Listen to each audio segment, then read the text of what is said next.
Hello everyone! Let's get to know your bandage ha.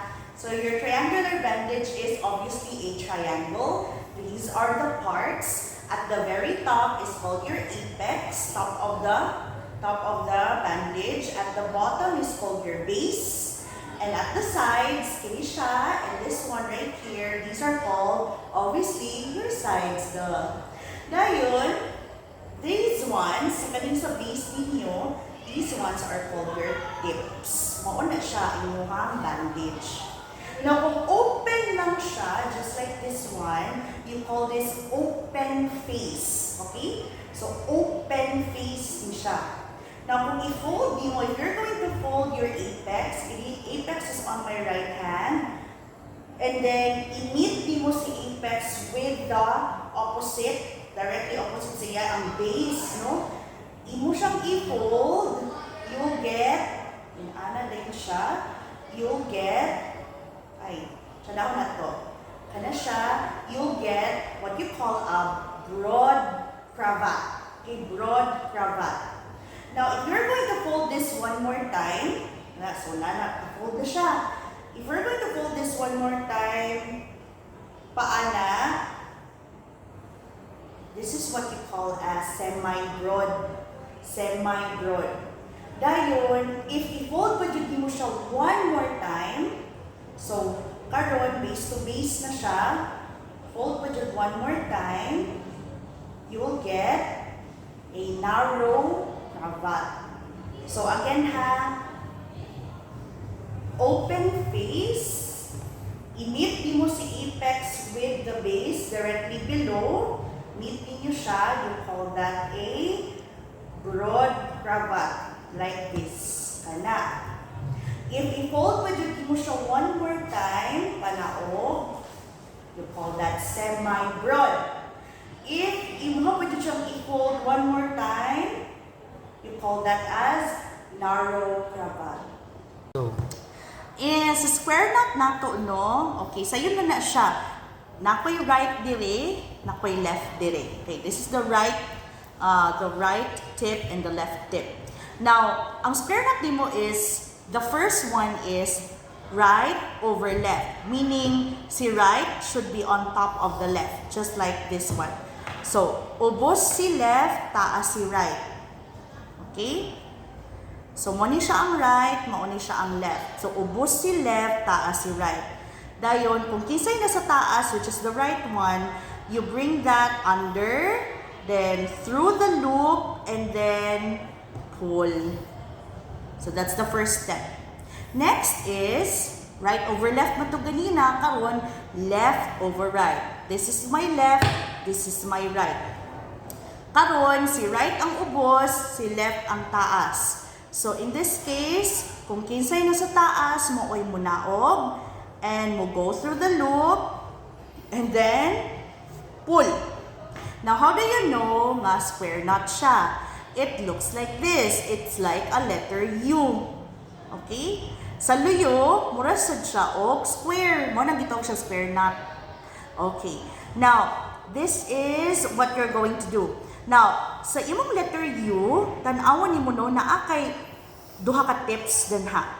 This is your false tip and this is your true tip. Nganong kini usa false, ang usa din ka true, because the true tip is the continuation of the letter U. Kinsa yung continuation? Nara ang letter U, asa siya nag-continue through this tip.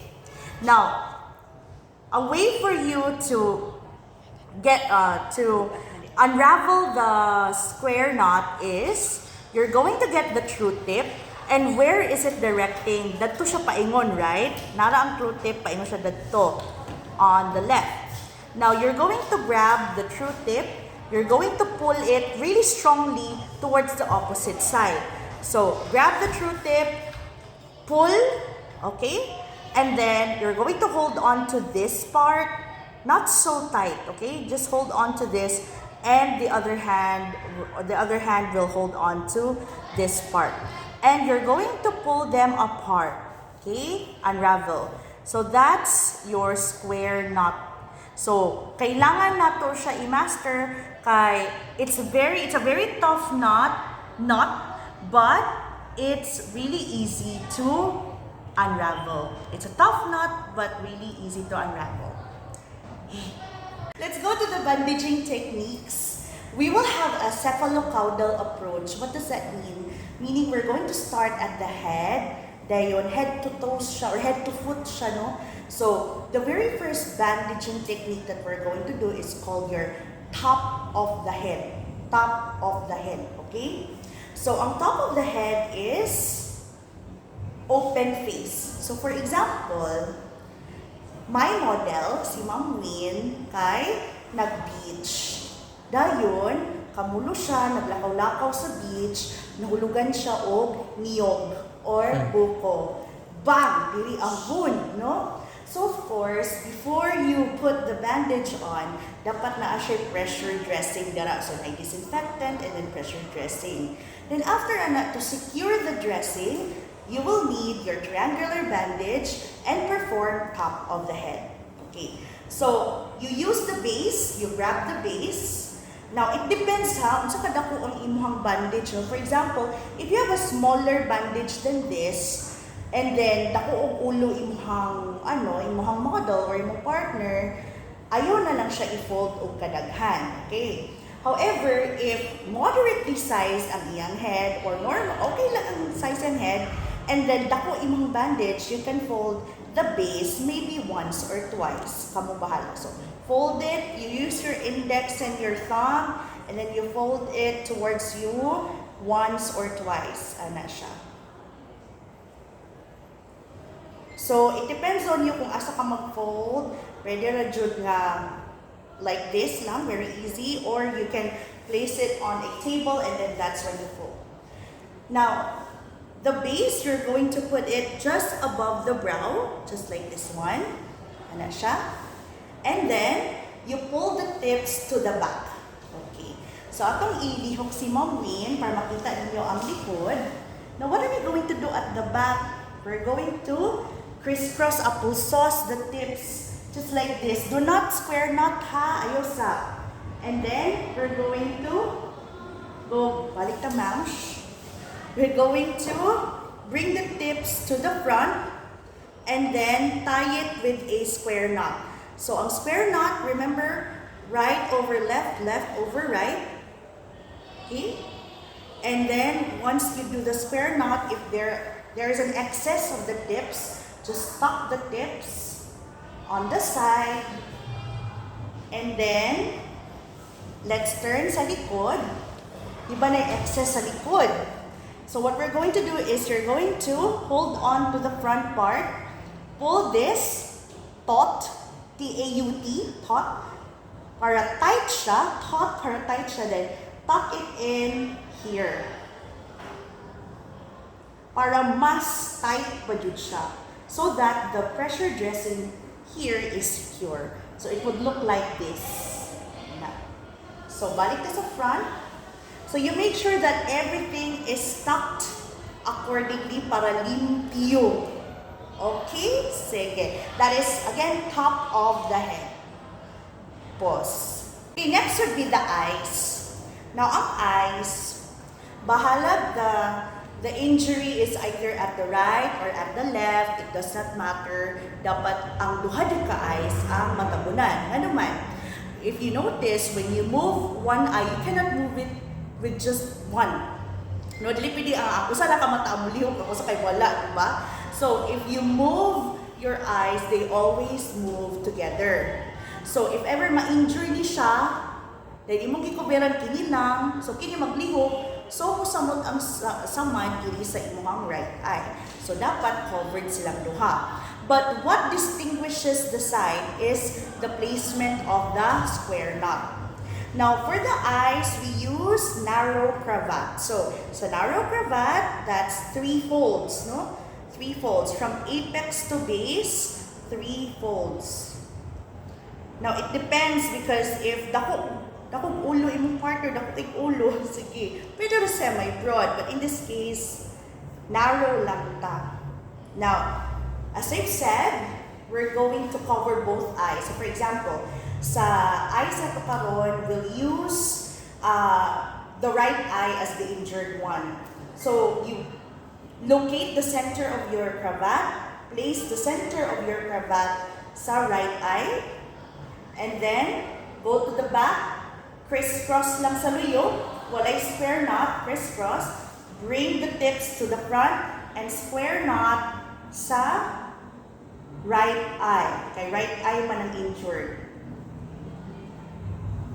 This is a way for us to distinguish kung asa dapit ang injury para if ever there's an incident, the paramedics or the first responders will know which eye is injured. Para din sa mag-guessing game. Okay? So in this case, right eye ang injured. Now, what if kung left eye ang injured? So ibutang na mo ang square knot sa left eye. What if kung both, ma'am? So, ang square knot will be at the center. Ana siya, ha? Okay, next is the ear, cheek, jaw bandaging technique. So, what if si Miss Win, di ba, naata sa beach, kaganina mo ng scenario. Now, what if, nag-volleyball sila, then pag-volleyball, na mali og slap ang ball, no? Paingon sa iyang jaw. So, iyang jaw karon ang na-injured. So, butangan na siya o, for example, na laceration, butangan na siya o pressure dressing. And to support the dressing, dapat na ay ear, cheek, jaw bandaging technique. So, ang ear, cheek, jaw, we're going to use narrow cravat. So, remember, narrow cravat is 3 kabuok ka folds, no? 3 folds. Again, it depends if your partner has a bigger face or bigger head. So, pwede na semi-broad ang gamiton. It really depends. Whatever suits you. Now, for example, ang injured side niya or injured ear or injured jaw would be the right side. You locate the center of your cravat and place the center of the cravat sa injured ear dapit. Okay? So, like this. Sablay here at the, on the top. Then, diri dayon sa bring the other tip under the chin. And then, let's, the tutkamansh, the tumansh. Okay. And then, what you're going to do is you're going to twist both ends or tips on top of the opposite ear. And then, bring them back to the right ear. Now, what are we going to do here? On top of the right ear, we're going to square knot. Okay? Square knot diri.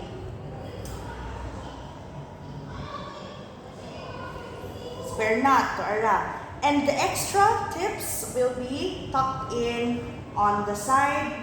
Make sure that everything is neat and clean. Okay. So, kini siya kini excess, pwede gyapon nato na siya itak here. So that again, walay disturbance face sa inyong patient or model. So that is ear, cheek, jaw, right ear. Now, kung saan man ang left ear, same lang gihapon. It's just that the center of the cravat will be on the left ear, and then you twist it on the other side, and then square knot dito sa on top of the left ear. Okay, next is your chest, no? So, for example, again, the scenario was that Miss Win was at the beach, no? So, what if na samad siya? Samad siya sa beach, samad siya somewhere here or here. So, this is the chest area. The face that we're going to use is open face, okay? And then, you locate your apex. So, for example, ang injured side sa iyang chest is the right side. For example, you place the apex over the injured shoulder. So that would mean it will be over the right shoulder of your model. So dapat in-ani siya. Then let your model hold this for you. Ma'am, kindly hold. Charla. Okay. And then you at the back.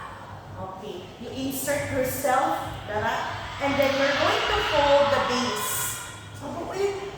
You're going to fold the base until it reaches the end of the chest. So, it's very easy for the girls because at the end of the bra naman na siya. So, dala ka mag-end.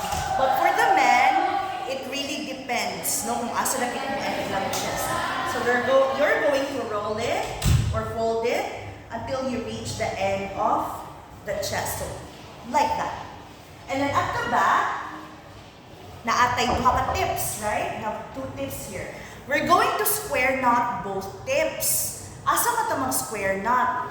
Kung asa dapit ang side nga injured. So in this case, kay right side man injured, mag-square knot ta directly below the right shoulder. Okay? Para dili ta magkulang sa kung tips. So, saan siya? Square knot ta dili. Okay? So, as you can see, na ay tips. One tip is shorter than the other. So, the shorter one, you just have to tuck that in here. The longer one, you're going to bring that and meet that with the apex. And then we're going to square knot the tip, the longer tip, with the apex. Right.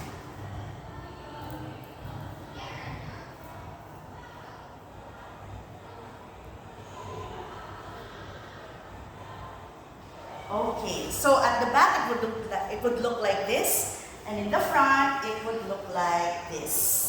Mura siya og swimsuit. If you've achieved this look, then that is correct. Next is the back. Ang back kay same lang siya sa chest, pero na lang siya sa back. Lumugan, back siya. Okay, open face gihapon siya. Let's say for example, ang atong models in this screen, ang iyang samad kay naaduli sa right side of the back. So as I said, same lang siya sa chest. So you locate your apex, sablay mo siya here sa right shoulder. Okay? Ipahawid ang apex sa model. Dayon, here at the base, we're going to fold that until it reaches your desired height. So fold, fold, fold. And that. So muna kung gusto, okay na siya. So dala kita. You bring the tips to the front. Okay. You go to the front. Now what we're going to do is we're going to square knot these tips again. However, medyo special case for the girls because for the girls or for the women, we have bigger boobs, di ba? So, for the men, okay lang kaayo mag-square knot mo dili sa right side. Wala problema. But again, for the women, if we're going to square knot here and we're going to bring the longer tip towards the apex, one of your boobs will be squished. Ana, luoy kaayo siya. So what we're going to do is we're going to square knot these tips sa center. Okay? So center na mag-square knot. Just make sure that you have enough tips. So, naamoy tip na longer than the other. So, the shorter one, you just have to tuck that in. The longer tip, you're going to meet them with the apex. Here's the shoulder. And then, painstakingly, you're going to square knot that as well. Tuck everything in. And isad siya. And then it would look like that. And then at the back, it would look like this. So same reduction sa chest, it's the same. Pero lahi lang o location. Okay, next is the arm sling. Okay, actually naay duha ka variations and we have the simple arm sling and the underarm sling. When we use the arm sling, that is indicated for like fractures or injuries that are most commonly makita sa kanang dili bitaw sa forearm, nakita no. So you use the underarm sling. Sorry, not the underarm, but the arm sling. However, if injuries are seen here sa arm jud or dili sa collarbone, we should not be putting so much pressure on these areas, so we use the underarm sling. So, we'll start with the arm sling. Now, the arm sling, suppose ang injured kay ang right arm. So, ilana daw ma'am siya. And then, what you're going to do is support ma'am. Oo, okay. Sakit mo na siya. Oh, okay. So, you locate your apex. Okay, this is the apex. Let your apex be the pointer. So, for example, if ang injured ani is your right arm, you point the apex towards the right, just like this. And then, like that. And then you're going to insert this like so. Like that. So again, this is the apex, ha? These are the tips. There's one tip below, one tip above. Ang one tip above is nakasablay sa iyahang left shoulder or the opposite shoulder. Next is we're going to bring the lower tip back towards the right shoulder, just like this. Now, during this time, we are going to adjust the sling. Now, dapat ang angle sa imong arm, dili pwede ani, dili sad pwede ana. Why? Because since there is injury in your arm or on your arm, dapat walay weight bearing issue danha. So dapat the sling will carry as much weight as it can. So it is important that the angle of your arm should be a little bit like this. Dili pwede straight, dili pwede below, but like this. Mura ka ga bayang magiliw or ga lupang nana. So, if nana ka ani nga point, you just have to instruct your model to pabugat sa iyang arm. Sige ma, pabugat sa iyang arm because I'll be the one to adjust. So, adjust by pulling the tips at the back. So, if you have reached the desired height, or desired elevation of the arm, you're going to expose the fingers. Why? Because you're going to see if the nail beds are still healthily pink. Okay? Kaya kung blue na siya, then there must be something wrong. Na, kasi naibalik doon sa back. Dayon, once I reach the desired height, you secure that with a square knot sa inyong tips.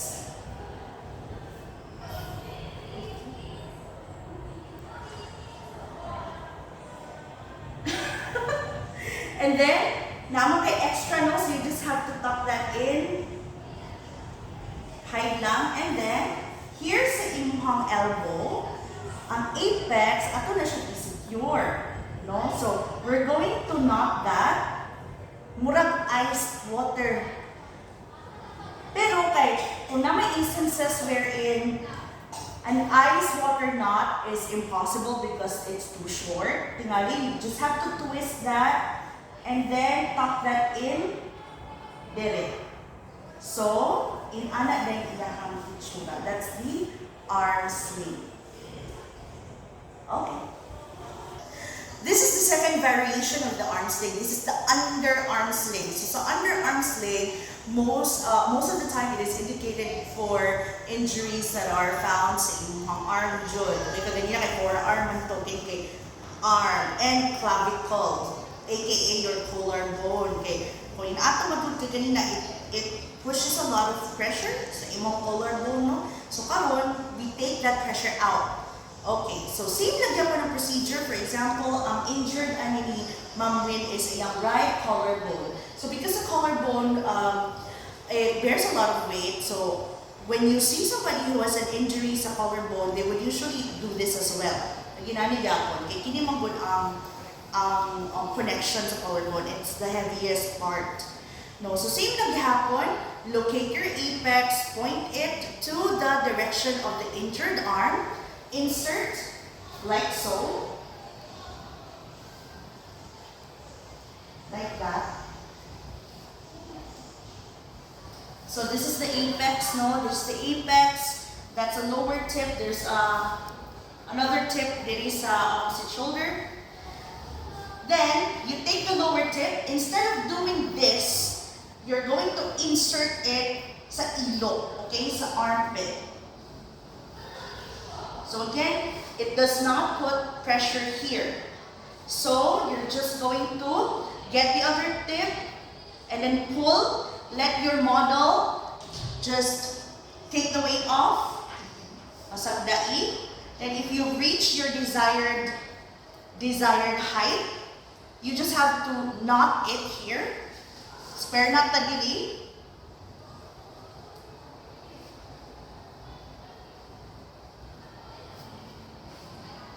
Then whatever is left of the tips, you just have to tuck that in like so. Nana.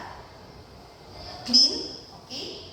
And then, same issue with your apex. If you have enough of the apex, you can do an ice water knot. If not, you just have to coil it, / twist it, and then tuck it in. And let the model bear the weight, not bear the weight, but let them relax their arm. So it looks like this. Okay? That's the underarm sling. If you're going to do it on the other side, then just switch things around. So ang apex, the na side, then you just have to follow the same instruction. So that this is your underarm sling. Next would be the shoe on and shoe off. So there are 2 varieties.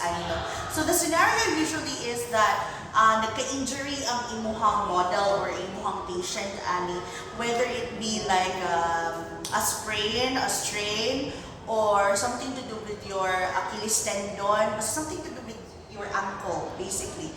We're creating traction, so we're creating sort of like a resistance sa imong ankle so that dili siya 100% mobile. So without furthering the injury. Now there are, as I've said, there are 2 variants. You have the shoe on and shoe off. So for example, if na-accidente siya without a shoe, okay? So nga na mag-matter man na because your shoe, ang imong lapalapas, ang imong shoe, it creates friction, good. So kung wala sad kay shoe, you don't really have a lot of friction. So, mauna mahi ang iyang itsura. So, first is you're going to fold your bandage to a narrow cravat. Nana siya narrow. Dayon, because this is shoe off man ni siya, we start the bandage here. So, kung mauni siya ang foot, we start it here. Okay, like so. Tanha. And then, we're going to bring the tips here sa likod. We're going to crisscross applesauce. Okay? Now, we're going to bring the tips. Dili daw ta na angle lang gape. Okay, thank you. We're going to bring the tips to the back of the ankle. Bring to the back. Crisscross lang gihapon, crisscross applesauce sa likod. Then, bring to the front. Ana. So, bring to the front, and then we're going to, again, crisscross na naman the 2 tips, creating an X sa front. Then we're going to insert both tips under diri sa side panels. You see these side panels? We're going to go under here, and then under here, then pull so that it will be taut. Okay? Taut, T-A-U-T, taut. And then we're going to bring it back to the front, and then we're going to square knot.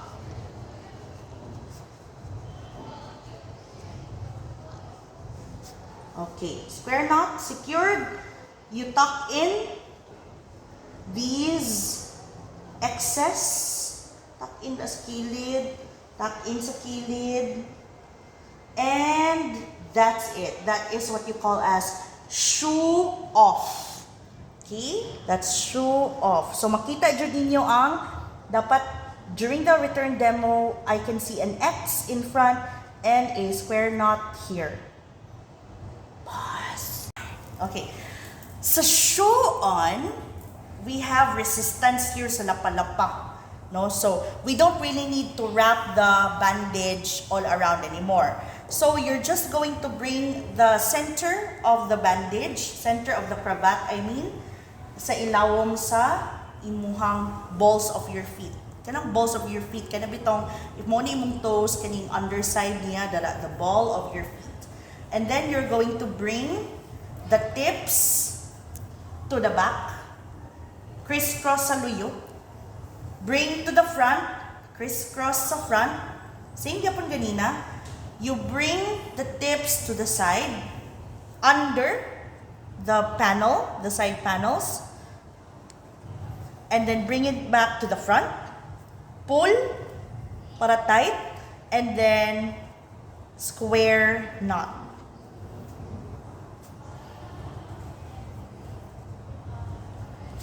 Okay, and then whatever excess you have, just secure here or tuck them all on the side.